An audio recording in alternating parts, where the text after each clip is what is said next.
뉴스입니다. 헌법재판소가 다음 주 화요일인 25일 윤석열 대통령의 최종 의견을 듣고 탄핵 심판 변론을 끝내기로 했습니다. 탄핵 인용 여부는 이르면 다음 달 중순쯤 결론 날 걸로 전망됩니다. 어제 탄핵 심판 10차 변론에서 한덕수 국무총리는 계엄 선포 직전 열린 국무회의에 절차적 흠결이 있었다고 증언했습니다. 마지막 증인으로 출석한 조지호 경찰청장은 대부분 질문에 답변을 거부했습니다. 호남 고속도로 대전 유성분기점 인근에서 1차로를 걷던 30대 남성이 달리던 차량 여러 대에 치여 숨졌습니다. 전북 고창의 한 주택에서 불이 나 한 명이 숨졌고 경기 여주의 공장에서도 화재가 발생했습니다.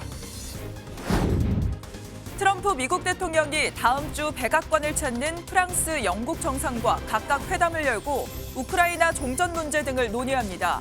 종전 논의에서 배제돼 발등에 불이 떨어진 유럽을 대표해 대응에 나섰다는 분석입니다. 시청자 여러분 안녕하십니까? 오늘 저희 뉴스는 윤석열 대통령의 탄핵 심판 소식부터 전해드리겠습니다. 헌법재판소가 대통령 탄핵 심판 마지막 변론기일을 오는 25일로 정했습니다. 2달 넘게 이어진 재판이 이제 마지막 단계로 접어들었는데요. 과연 윤석열 대통령이 탄핵될 것인지 아니면 탄핵안이 기각될 것인지 헌법재판소의 최종 결정은 다음 달 중순쯤에 나올 걸로 예상됩니다. 오늘 굿모닝 MBN 첫 소식은 강재묵 기자가 보도합니다. 문영배 헌법재판소장 권한대행은 어제 윤 대통령의 탄핵 심판 10차 변론을 마치면서 다음 기일에 변론을 종결하겠다고 밝혔습니다. 최종 변론 기일은 오는 25일, 다음 주 화요일 오후 2시입니다. 양측 대리인들의 종합변론과 당사자의 최종 의견 진술을 듣는 절차를 진행하겠습니다. 양측 대리인의 종합변론에는 2시간씩 시간이 부여될 예정입니다. 소추위원인 정청래 국회 법사위원장과 피청구인인 윤석열 대통령의 최후 진술에는 시간 제한을 두지 않기로 했습니다. 지난해 12월 국회가 윤 대통령의 탄핵소추안을 의결한 때로부터 73일 만에 변론이 종결되는 것입니다. 앞서 노무현 전 대통령은 마지막 변론까지 50일이, 박근혜 전 대통령은 81일이 걸린 바 있습니다. 어제 10차 변론 뒤 국회 탄핵소추단과 윤 대통령 측 변호인은 저마다 뼈 있는 말을 남겼습니다. 윤석열 대통령 탄핵 심판이 드디어 끝이 보이는 것 같습니다. 화면에 그 순간까지 최선을 다하겠습니다. 대한민국은 법치주의 국가입니다. 모든 것은 법치 범위 내에서 이루어져야 됩니다. 선고까지는 통상 2주가량이 걸렸던 만큼 다음 달 11일을 전후해 탄핵 심판 결론이 나올 전망입니다. MBN 뉴스 강재묵입니다. 어제 열린 윤석열 대통령 탄핵 심판 10차 변론엔 한덕수 국무총리가 증인으로 나왔습니다. 한덕수 총리는 비상계엄 선포 직전에 열린 국무회의에 이 절차적 흠결이 있었다고 말했습니다. 또 윤석열 대통령과 한덕수 총리의 대면이 예상됐지만 윤 대통령은 국가 위상에 좋지 않다는 이유로 증인 신문 직전에 재판정을 빠져나갔습니다. 이어서 최희지 기자입니다. 한덕수 국무총리는 12.3 비상계엄 직전 있었던 국무회의 절차가 흠결이 있었다며 기존의 입장을 재확인했습니다. 그러면서도 사법적 판단이 필요해 보인다는 다소 애매한 입장을 덧붙이자 김영두 헌법재판소 재판관이 재차 캐물었고 통상적 국무회의와 달랐다고 증언했습니다. 저희가 그 증인에게 바라는 것은 뭐냐면 증인에게 그런 사법 절차에 있어서의 그런 판단을 대답해달라는 게 아니고요. 증인의 개인적인 생각을 얘기해달라는 겁니다. 어쨌든 통상의 국무회의가 아니라는 저의 그 말씀과 그것이 형식적, 실체적 흠결이 있었다고 생각하는 것. 국무위원 중 계엄에 찬성한 사람이 있었냐는 질문에는 앞서 증언대에 섰던 김용현 전 국방부 장관과 배치되는 모두 우려하고 만류했다라고 답했습니다. 한 총리가 12.3 비상계엄 이후 처음으로 윤 대통령과 대면할 것으로 예상했지만 윤 대통령은 국가 위상을 이유로 들며 증인 신문 직전 재판정을 빠져나갔습니다. 대통령이 지켜보시는 모습이 좋지 않고 국가 위상에도 좋지 않다고 해서 양해를 구하지 않으시고 퇴청을 하셨습니다. 윤 대통령 측은 비상계엄 당시 불가피한 비상사태였음을 입증하기 위해 한 총리가 재직하면서 겪은 국정 운영의 어려움에 대한 질문을 이어갔습니다. MBN 뉴스 최희지입니다. 한편 어제 탄핵 심판엔 홍장원 전 국정원 1차장이 다시 한번 증인으로 나왔습니다. 증인으로 나섰던 조태용 국정원장이 홍 전 차장의 말을 믿을 수 없다고 반박하자 재판부가 다시 부른 건데요. 진술의 신빙성을 의심받고 있는 홍장원 전 차장은 달라진 건 없다며 자신을 향한 지적에 반박했습니다. 하지만 윤석열 대통령 측은 홍장원 전 차장의 진술이 계속 달라지고 있다며 계엄 당시 상황을 집요하게 캐물었습니다. 계속해서 현지호 기자입니다. 홍장원 전 국가정보원 1차장은 윤석열 대통령 탄핵 심판에 또다시 증인으로 나오면서 달라진 건 없다고 언급했습니다. 윤 대통령 측에서 자신의 진술이 신빙성 떨어진다고 지적한 걸 두고 반박한 겁니다. 1차 출석하고 틀이 달라진 거 없고요. 물어보시는 부분에 대해서 성실히 답하고 기억나는 대로 잘 얘기하고 나오겠습니다. 홍 전 차장 증인 신문에서 쟁점이 된 건 비상계엄 당시 여인형 전 방첩사령관으로부터 듣고 받아 적었다는 메모였습니다. 메모 실물까지 가지고 온 홍 전 차장은 기억할 필요가 있어 메모로 남겼다며 체포 명단이 있었다는 점을 재차 강조했습니다. 윤 대통령 측에서는 메모를 처음 작성할 당시 상황을 세세하게 캐물으면서 홍 전 차장 진술이 바뀌고 있다는 점을 부각했습니다. 윤 대통령 법률 대리인이 국정원 CCTV를 보면 통화 장소가 다른데 기억이 잘못된 거냐고 묻자 홍 전 차장은 CCTV 영상이 정확하다고 해도 몇 가지 의문이 있다며 맞받았습니다. 국회 측은 홍 전 차장이 일관된 진술을 하고 있다는 점을 강조했습니다.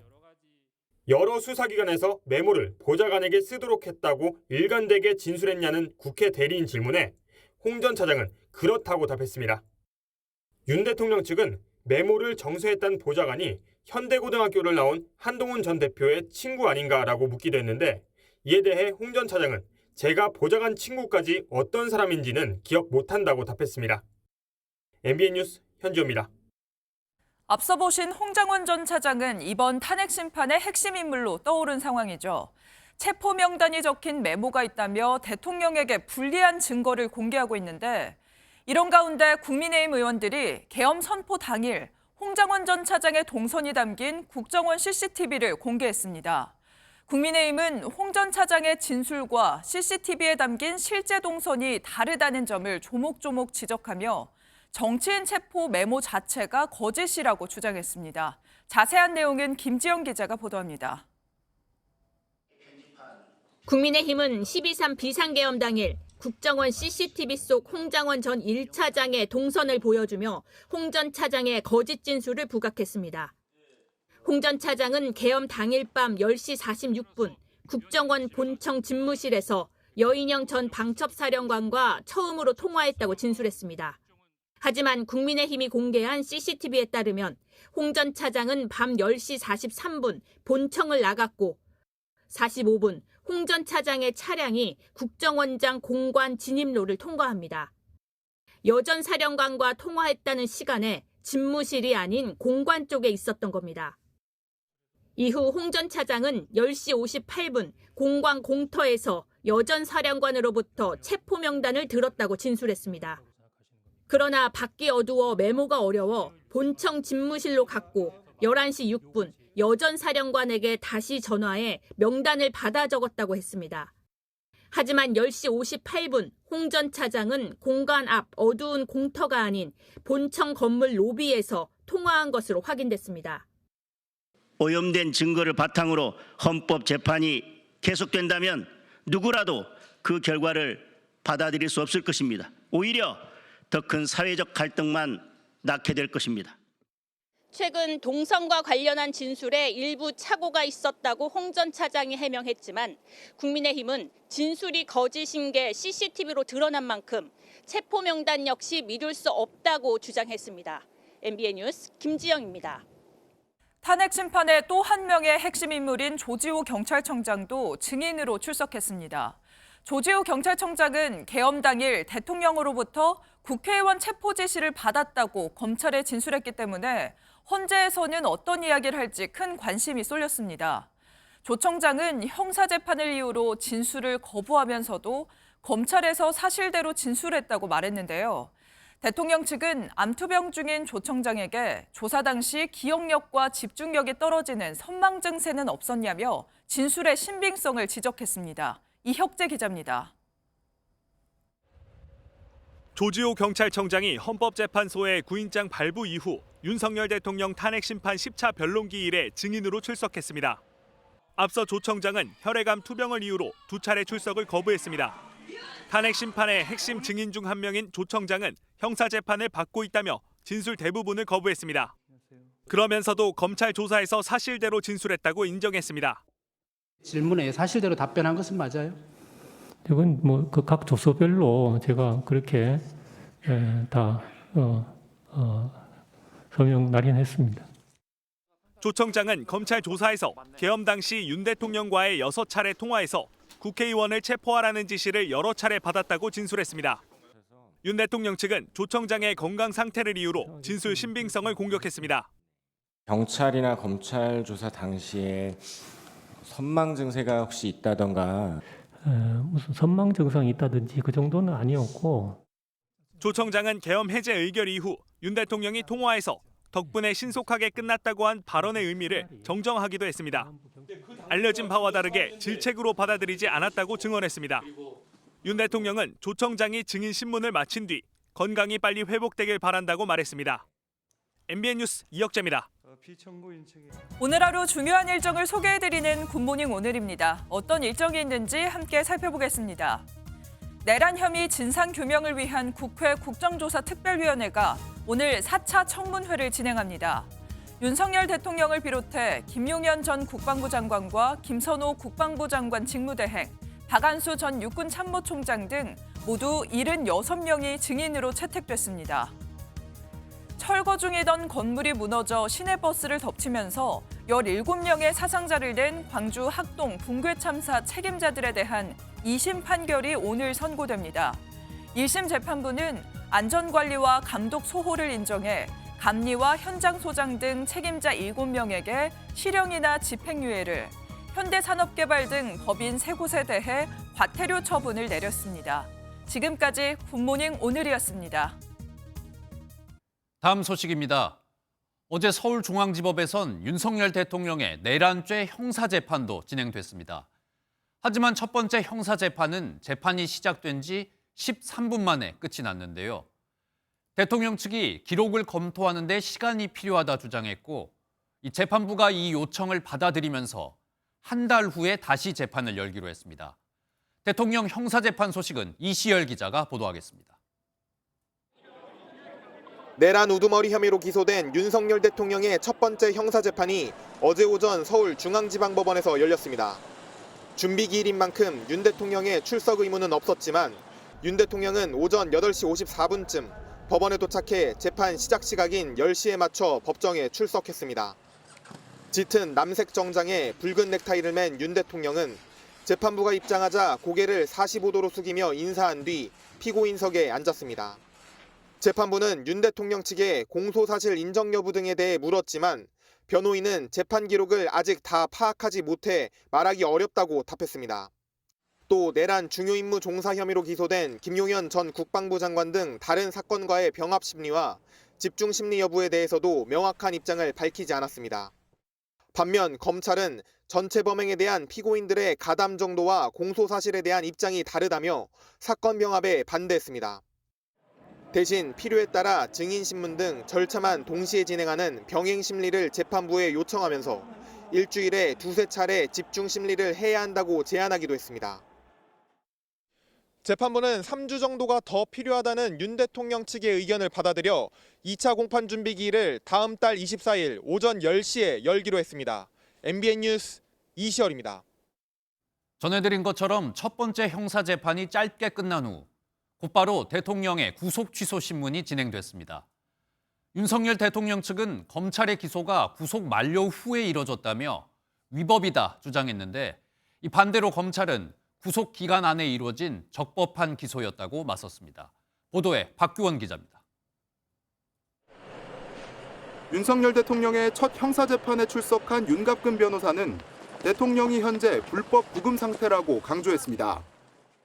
구속 사유는 소멸됐고 지금 현재 불법 구금 상태라는 것은 너무나 명백하기 때문에 이후 이어진 구속신문에서 윤 대통령 측은 PPT 파일까지 준비해 적극적으로 구속의 위법성을 따졌습니다. 김홍일 변호사는 윤 대통령의 구속기한은 지난달 25일까지였다며 구속 만료 후 26일 이뤄진 검찰의 기소는 위법이라고 주장했습니다.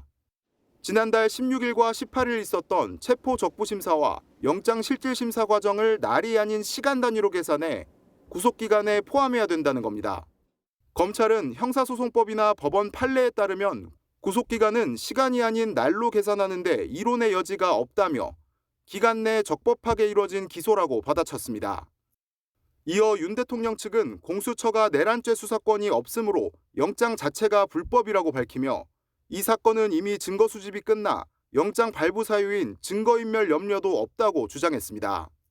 검찰 역시 법원의 영장 발부는 내란죄 수사권을 인정해 준 것이라며 구속이 취소될 경우 사건 주요 인물과의 만남 가능성이 있어 증거인멸의 염려가 있다고 반박했습니다. 신문에 직접 출석한 윤 대통령은 직접 발언을 하지는 않았지만 변호인에게 메모가 담긴 쪽지를 건네는 등 적극적으로 신문에 참여했습니다. 양측의 입장을 들어본 재판부는 추가 서면을 검토한 뒤 신중하게 결정을 내릴 것이라고 밝혔습니다. MBN 뉴스 박규원입니다. 국회에선 비상계엄 핵심 증인들에 대한 회유 논란이 벌어지고 있습니다. 그동안 국민의힘은 곽종근 전 특전사령관이 민주당에 회유당했다는 의혹을 제기해왔는데 이번엔 민주당이 김현태 회유설로 맞섰습니다. 국민의힘이 해외 파병을 미끼로 김현태 707 특임단장을 회유했다는 주장인데 국민의힘 성일종 국방위원장은 사실이 아니면 책임질 수 있냐며 강하게 반박했습니다. 이 소식은 최돈희 기자입니다. 지난 17일 김현태 707 특임단장은 국회에 출석해 국회 단전 시도는 윤 대통령이 아닌 곽종근 전 사령관 지시였다고 밝혔습니다. 단전은 특전사령관께서 대통령 전화를 받고 스스로 무언가를 하기 위해서 생각해낸 여러 가지 중에 한 가지입니다. 이후 민주당이 곽 전 사령관을 회유했다는 의혹이 일었습니다. 그러자 민주당은 김 단장 회유 의혹으로 맞받았습니다. 국회 국방위 전체회의에서 민주당 박선원 의원은 해외 파병 부대장으로 가고 싶다는 김 단장의 인사청탁이 있었고 이를 빌미로 여당과의 밀실 회유 거래가 있었다고 주장했습니다. 해외 파병 부대장으로 해외 도피를 지금 시도하고 있으면서 위원장께 청탁을 했다라고 하는 게 있는데 그런 적 없어요? 국민의힘은 사실이 아니면 책임질 거냐며 강하게 부인했습니다. 지금 그렇게 막 얘기하지 마세요. 국회라고 그래서 녹음을 다 풀어서 그런 얘기 없으면 책임질 거예요? 민주당은 계엄 당시 군이 소지한 케이블 타이를 꺼내들며 공세를 이어갔습니다. 이거는 무슨 문을 잔 거예요? 빠집니까 이게? 빠져요? 예? 이걸 가지고 헌법재판소를 능멸해? 하나 더 줘봐요. 이에 대해 김선호 국방부 장관 직무대행은 법안 심사와 관계없는 얘기라며 일축했고 여야 간 고성에 정회되는 등 파행이 빚어졌습니다. MBN 뉴스 최돈입니다. 정치권 소식입니다. 최근 민주당 이재명 대표는 국민의힘을 향해 범죄 집단으로 전락하고 있다는 표현을 썼는데요. 여기에 국민의힘이 발끈하며 이재명 대표야말로 전과 사범의 형법 교과서라고 맞받았습니다. 또 이재명 대표가 민주당을 중도 보수라고 한 발언은 짝퉁 보수 정책이라고 비판했습니다. 김도영 기자의 보도입니다. TV 토론에 나선 이재명 더불어민주당 대표가 국민의힘은 보수 정당이 아닌 범죄 집단에 가깝다고 일침을 놓았습니다. 위헌의 친위 군사 쿠데타를 일으킨 세력을 비호하고 거기 같이 몰려다니는 게 이게 보수 정당이라고 할 수 있습니까? 범죄 집단에 가깝다고요. 국민의힘은 오히려 이재명 대표야말로 전과 사범 아니냐며 비꼬았습니다. 존재 자체가 형법 교과서인 사람이 본인의 혐의조차 전면 부정하고 있습니다. 뭐 눈에는 뭐만 보인다더니 무슨 자격으로 범죄 정당 운운합니까? 이 대표가 중도 보수를 자처하는 것도 거짓말에 불과하다고 주장했습니다. 여당 정책의 껍데기만 벗긴 것이라며 정작 핵심은 빠져 있다고 강조했습니다. 반도체 특별법에서 주 52시간 예외 조항을 넣는 것조차 민주당은 민노총의 뜻을 받드느라 대한민국의 미래를 외면하고 있습니다. 민주당은 중도 보수 표현이 과거 김대중 전 대통령과 문재인 전 대통령도 사용했던 표현이라며 문제될 것이 없다고 맞받았습니다. MBN 뉴스 김도형입니다. 민주당은 진보 정당이 아닌 중도 보수 정당이라고 강조한 이재명 대표는 과감한 우클릭 행보를 계속 이어가고 있습니다. 이번엔 미국 트럼프 정부의 관세 부과 예고로 위기를 맞은 현대자동차 공장을 찾아 세제 혜택 등 지원이 필요하다고 강조했는데요. 기업의 성장이 나라 경제 성장의 전부라고 말하면서 반기업 이미지를 떨쳐내려는 모습입니다. 계속해서 이교욱 기자입니다. 이재명 민주당 대표가 현대차 공장을 찾아 생산 라인을 둘러보고 기업 관계자들과 만났습니다. 기업의 성장은 나라 경제 성장의 전부라고 강조한 이 대표는 국내 자동차 업계에 대한 세제 혜택 필요성을 언급했습니다. 국내 생산을 촉진하는, 지원하는 일종의 세제를 도입할 필요가 있겠다라는 생각이 듭니다. 민주당은 비공개 간담회에서 현대차 측이 내수 활성화에 신경 써달라고 요청했고 이 대표가 최선을 다해 지원하겠다고 화답했다고 설명했습니다. 실제 세법 등을 담당하는 기재위 소속 민주당 한 의원도 MBN에 당 차원에서 구체적인 지원 방안을 고민하고 있다고 설명했습니다. 이 대표는 기업 주도 성장에 힘을 주는 동시에 근로소득세 개편 가능성도 시사하며 노사를 넘나드는 실용주의를 강조하고 있습니다. 양대 노총 지도부 간담회와 비명계 박용진 전 의원 회동도 곧 이뤄지는 가운데 차기 대선을 겨냥한 이재명 대표의 보폭도 갈수록 커지고 있습니다. MBN 뉴스 이교욱입니다. 최근 실시된 여론조사 소식으로 이어가겠습니다. 국민의힘의 정당 지지율이 민주당을 앞선다는 여론조사 결과가 나왔습니다. 그런데 정당 지지율과 반대로 대선에서 어느 정당 후보를 뽑겠냐는 질문엔 민주당 후보를 뽑겠다는 응답이 더 많았습니다. 모두 오차범위 안에서 치열한 접전이었는데요. 특히 투표할 후보가 없다, 모르겠다, 무응답이 무려 20%에 달했습니다. 만약 조기 대선이 치러진다면 중도층의 선택이 가장 중요할 걸로 보입니다. 유호정 기자입니다. MBS 여론조사에서 정당 지지도는 국민의힘 37%, 더불어민주당 34%를 기록했습니다. 반면 올해 대선이 치러지면 어느 정당 후보에 투표할 것인지를 묻자 응답률은 뒤집힙니다. 민주당 후보를 뽑겠다는 응답이 37%, 국민의힘 후보를 뽑겠다는 응답은 34%였습니다. 투표할 정당 후보가 없거나 모르겠다 혹은 무응답으로 답한 비율은 23%에 달했습니다. 지난 한 달 동안 20% 안팎이 침묵하고 있는 것으로 조사됐습니다. 국민의힘 전략기획특위가 주최한 세미나에서도 침묵하는 중도층을 주목해야 한다는 지적이 나왔습니다.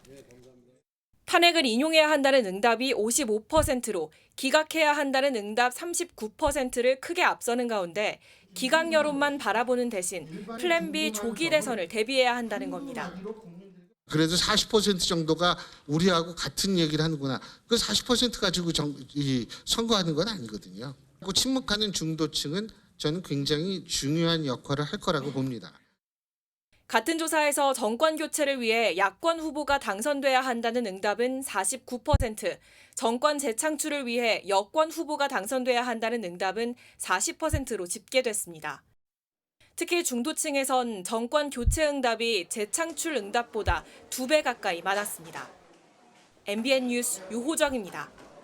다음 소식입니다. 대통령 부부가 지난 여당 공천에 개입했다고 주장하고 있는 정치 브로커 명태균 씨가 또다시 옥중에서 폭로를 이어갔습니다. 지난 총선을 앞두고 김건희 여사가 김영선 전 의원에게 전화를 걸어 검사 출신 후보를 지원하면 장관이나 공기업 사장 자리를 주겠다는 제안을 했던 겁니다. 하지만 여권에선 이런 가짜뉴스에 국민들이 더 이상 속지 않을 거란 반박도 나왔습니다. 보도에 강진우 기자입니다. 장관이나 공기업 사장 제안서는 수감 중인 명태균 씨가 자신의 변호사를 통해 구두로 전달한 것입니다. 윤석열 부부의 공천 개입 그 의혹 자체를 검찰에서 덮었지 않습니까? 예, 그 부분을 세상에 드러내겠다. 라는 각오고. 명 씨 측 주장에 따르면 김건희 여사가 김영선 전 의원에게 전화한 시점은 지난해 2월. 김 여사는 창원 의창구에서 김상민 검사가 당선될 수 있도록 지원하라. 그러면 선거 이후 장관 또는 공기업 사장 자리를 주겠다라고 말했다는 겁니다.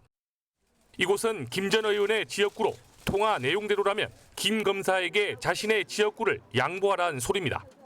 김 전 의원은 자기 사람 공천 주려고 5선 의원인 나를 자르고 거기에 대해 나보고 그 사람을 도우라고 하더니 나는 벨도 없나 라며 크게 분노했다는 것이 명 씨의 주장입니다. 지금 이 내용들은 휴대전화 통화 기록과 텔레그램 내용 등을 김건희나 김영수로부터 확인한 내용이 맞습니다. 창원지검은 지난해 2월부터 3월 1일까지 김 여사와 김 전 의원 사이에 4번의 통화와 7번의 문자가 오간 사실을 파악한 것으로 알려졌습니다. 공교롭게도 4번 중 3번의 통화가 이루어졌던 2월 18일 김 전 의원은 자신의 지역구 출마를 포기하고 김해갑 출마를 선언했습니다. 이 같은 주장에 대해 여권 관계자는 며칠째 변호인을 통해 허황된 사실을 일방적으로 쏟아내고 있다라며 이런 가짜 뉴스에 더 이상 국민이 속지 않을 것이라고 비판했습니다. MBN 뉴스 강진우입니다.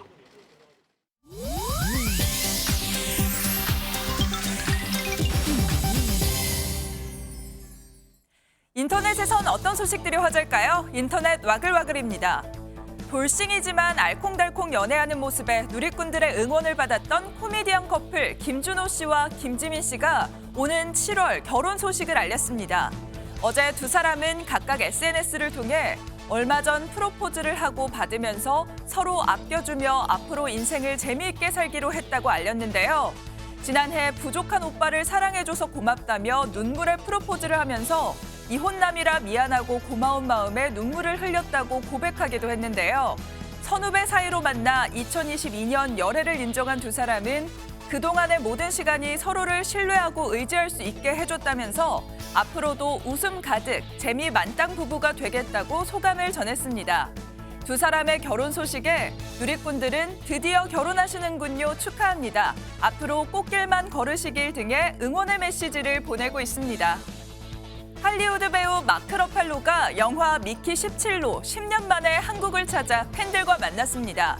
어제 진행된 영화 미키 17 기자간담회에는 봉준호 감독과 나오미 에키, 스티븐 연, 그리고 마크 러팔로 등의 배우들이 참석했는데요. 이 자리에서 러팔로는 훌륭한 배우들과 함께 봉준호 감독의 고국에 오게 돼 너무나 기쁘다. 또 지난번 방문했을 때도 환대를 많이 받아서 어벤져스의 로버트 다우니 주니어가 질투해 더 기뻤다고 웃으며 소감을 전했습니다. 미키 17은 복제인간을 소재로 한 영화로 오는 28일 전 세계 최초로 한국 개봉을 앞두고 있습니다.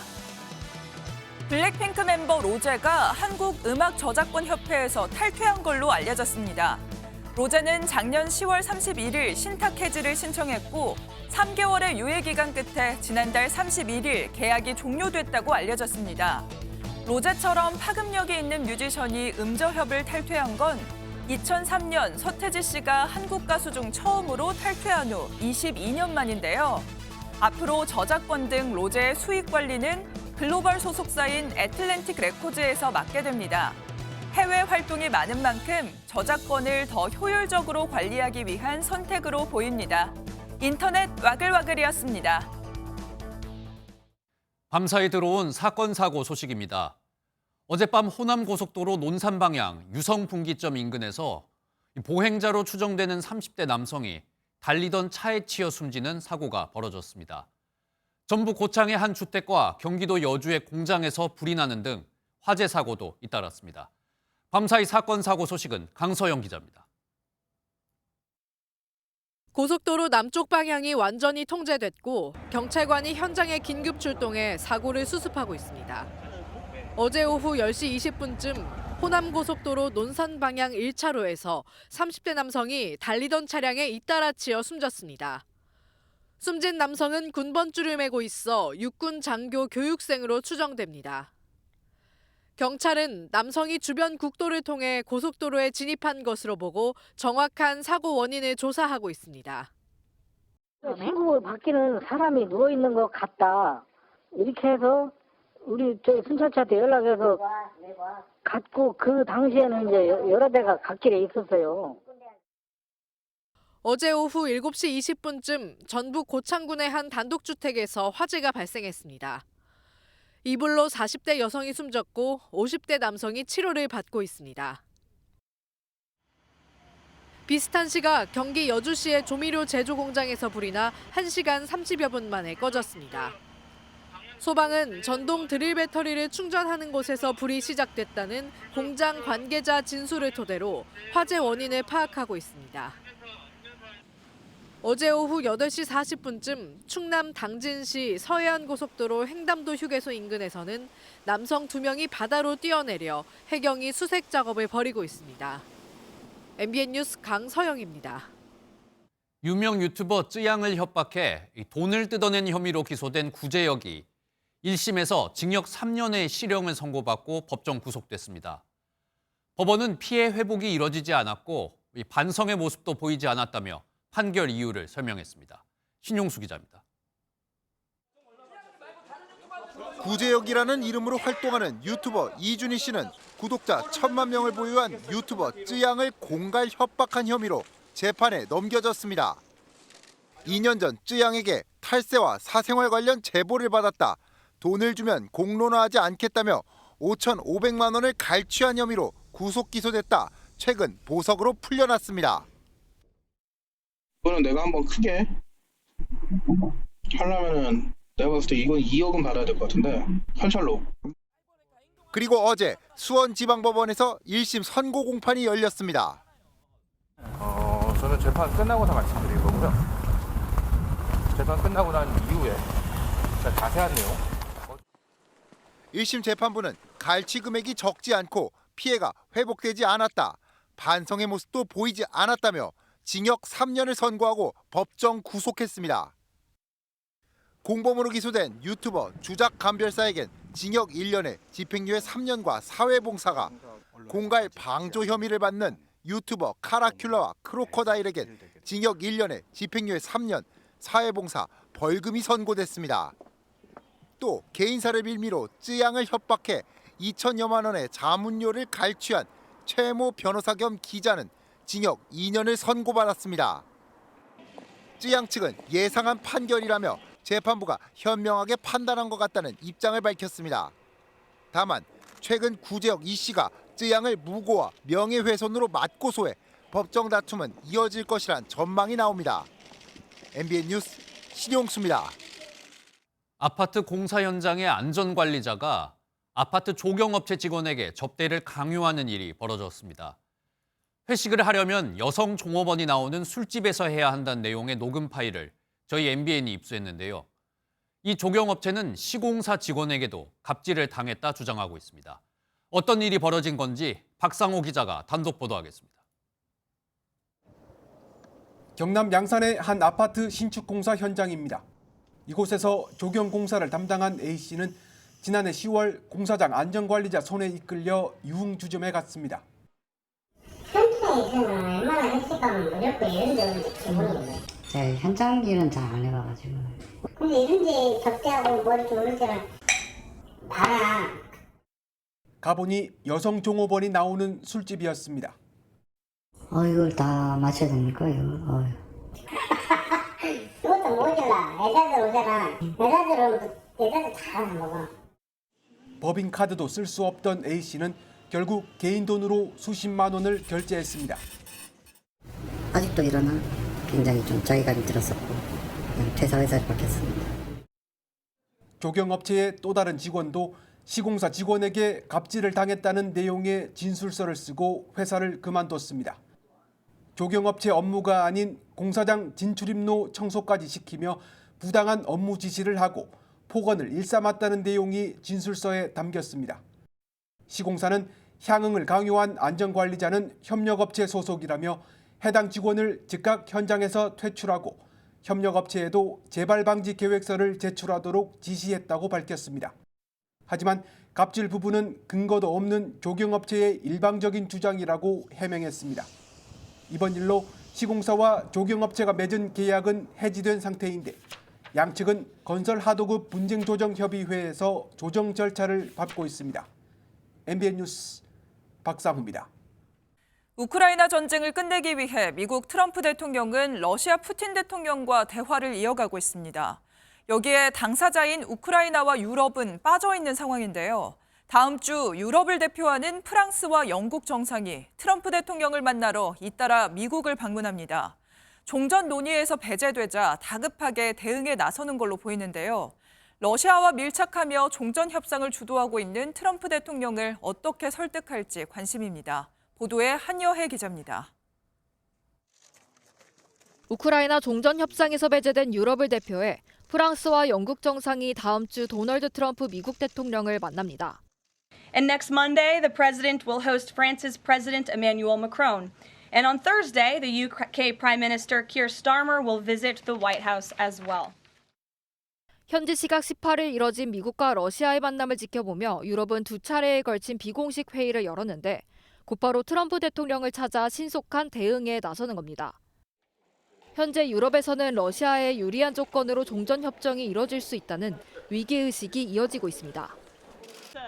두 정상은 미국의 러시아의 위험성을 설득하고 유럽의 평화유지군 파병 방안을 제시할 것이란 전망입니다.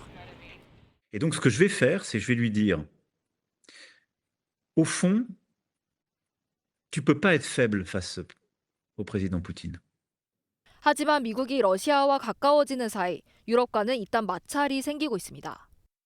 앞서 트럼프 대통령이 젤렌스키 대통령을 향해 독재자라 칭함이 이어진 설전에서 유럽이 우크라이나를 옹호했습니다.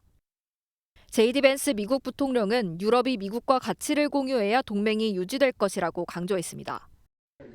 이런 가운데 키스 켈로그 미국 특사가 우크라이나를 찾아 젤렌스키 대통령을 만났지만 양측이 이견을 보이면서 공동기자회견이 취소됐습니다. MBN 뉴스 한여입니다. 서울 예술의 전당에서 전시 중인 빈센트 반 고흐 진품 명화전이 40만 관객을 눈앞에 두고 있습니다. 원화의 감동을 생생하게 느끼기 위해 추운 날씨에도 관람객들의 발길이 이어지고 있습니다. 심가현 기자입니다. 물감을 두껍게 찍어 바르는 독창적인 기법이 돋보이는 씨 뿌리는 사람부터 인물화 모델을 구할 비용이 없어 가장 자주 그렸던 자신의 얼굴, 자화상까지. 생전에는 세상의 관심을 받지 못했던 반 고흐의 대표작들 앞이 이제는 수많은 관람객으로 북적입니다. 비운의 천재이자 불멸의 화가 빈센트 반 고흐의 진품 명화전이 지난해 11월 개막 이후 3달 만에 40만 관객을 눈앞에 두고 있습니다. 반 고흐의 생생한 붓터치를 눈앞에서 직접 감상한 관객들의 반응은 뜨겁습니다. 고흐의 그 삶이 너무나 안쓰러워서 마음이 너무 아팠습니다. 인류애와 그가 살고 싶었던 삶을 그림 속에 반영이 된 게 나타났기에 특히 고흐의 예술적 여정을 5개의 시기별로 나눠 설명과 함께 배치한 점도 감상에 몰입을 도왔다는 평이 나옵니다.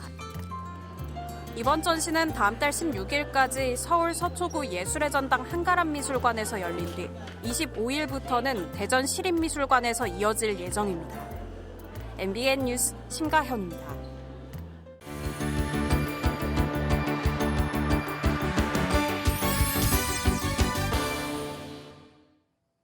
모닝월드입니다.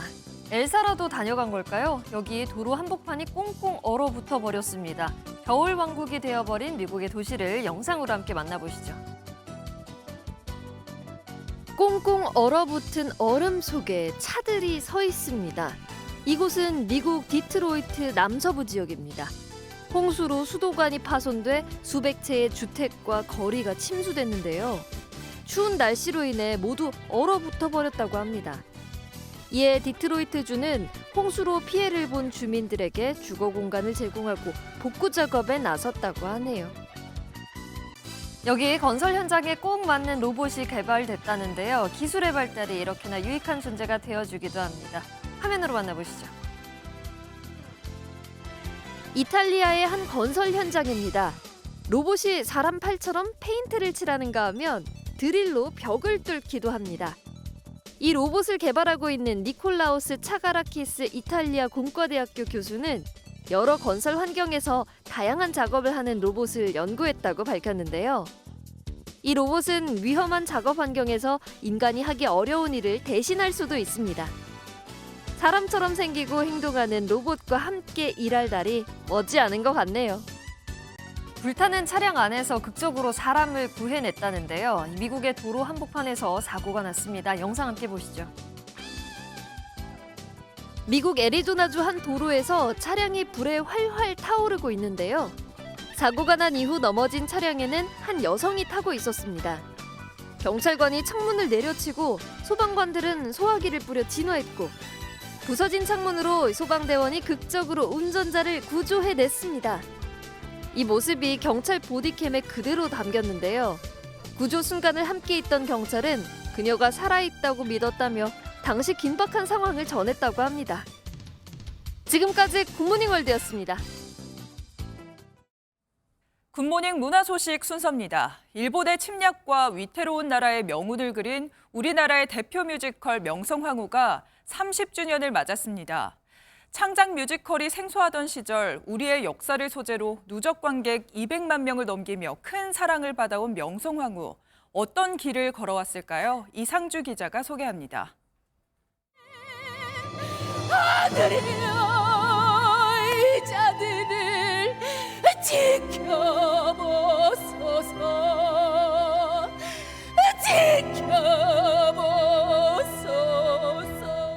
조선말 명성황후의 비극적 운명을 소재로 한 창작 뮤지컬 명성황후가 올해 30주년을 맞았습니다. 명성황후 씨의 사건인 을미사변 100주기를 맞은 1995년이 역사의 시작이었습니다. 명성황후의 시작을 예술전당에서 같이 했던 사람입니다. 1995년 12월 30날 개막을 했는데 이제 30년을 우리 한국 뮤지컬의 역사와 함께 해오고 있습니다. 이문열의 이 곡 여우사냥을 바탕으로 작곡가 김희갑 씨와 작사가 양인자 씨가 노래를 더했습니다. 국내 창작 뮤지컬 최초로 누적 관객 수 200만 명을 넘기며 한국 공연사의 새 이정표도 세웠습니다. 많은 관객들이 사랑해 주셔서 30년까지 왔습니다. 40년, 50년 갈 수 있게끔 많은 관객들한테 좋은 역사의 교훈과 감동과 이런 것들이 어우러질 수 있게 계속 좋은 작품을 만들 생각입니다. 역사 미화 논란에도 명성황후의 마지막 넘버 백성이여 일어나라에는 많은 관객이 눈물을 흘리는 공감대가 있습니다. 한 맺힌 역사가 배경이지만 연출과 무대에 변화를 주며 30년간 사랑받은 명성황후. 다음 30년의 무대가 기다려집니다. MBN 뉴스 이상주입니다. 토리노 동계 유니버시아드 5관왕에 이어 하얼빈 동계아시안게임에서도 2관왕에 오른 쇼트트랙 간판 김길리가 MBN 여성 스포츠 대상 1월 MVP의 영예를 안았습니다. 프로야구 기아 타이거즈와 김도영 선수의 찐팬답게 내년 밀라노 동계올림픽에서도 김도영 세리머니를 보여주겠다고 말했습니다. 최영규 기자입니다. 지난 시즌 프로야구 우승팀 기아와 김도영의 기운을 받고 싶어 세리머니도 따라한 김길리. 김길리가 따라해 영광이었다는 김도영의 말에 진짜 팬, 찐팬다운 화답사를 보냈습니다. 뭔가 김도영 선수 입에서 제 이름이 나오는 게 신기하기도 하고 또 김도영 선수한테까지 응원을 받으니까 힘이 더 났습니다. 세계 랭킹 1위에 이어 첫 출전한 동계아시안게임에서도 2관왕에 오른 김길리는 최민정과 함께 한국 쇼트트랙의 대들보로 떠올랐습니다. 앞에서 끌어주고 뒤에서 밀어주며 하얼빈에서 4번이나 같이 시상대에 오른 최민정의 존재는 김길리에게 든든하게만 합니다. 최민정 선수로 보자면 정말 대단하고 엄청 존경하고 훌륭한 선수이지만 또 최민정 언니로 보자면은 진짜 엄청 웃기고 또 재밌고 토리노와 하얼빈에서 금메달만 7개를 따내며 2025년 첫 MBN 여성 스포츠 대상 MVP로 손색 없는 활약을 펼친 김길리. 다음 목적지인 내년 2월 밀라노 동계올림픽에서 다시 한번 세리머니를 보여주겠다는 각오로 람보르길리는 다시 한번 시동을 걸었습니다. 올림픽이라는 큰 무대가 남았는데 올림픽까지 더욱더 성장해서 더 멋진 김길리로 돌아오겠습니다. MBN 뉴스 최영규입니다. 오늘도 옷차림 따뜻하게 입고 나오셔야겠습니다. 여전히 중부와 경북 북부에는 한파특보가 발효 중인 가운데 현재 대관령은 영하 17.8도까지 떨어져 있고요. 서울도 영하 6.1도에 체감온도는 영하 9도 가까이 내려가며 어제만큼 춥습니다. 이번 주말에도 서울은 영하 7도 안팎의 강추위가 이어지겠고요. 다음 주부터는 기온이 오름세를 보이며 차츰 평년 수준을 회복하겠습니다. 연일 맑은 날씨 속에 대기는 바짝 메말라가고 있습니다. 특히 건조 경보가 발효 중인 동해안 지역은 산불 위기경보가 주의 단계로 격상됐습니다. 화재 위험성이 갈수록 커지고 있는 만큼 불씨 관리 철저하게 하셔야겠습니다. 오늘도 전국이 대체로 맑고 공기도 깨끗하겠습니다. 다만 아침까지 충청 이남 서해안과 제주에는 약한 눈이 날리는 곳이 있겠습니다. 지역별 현재 기온 보겠습니다.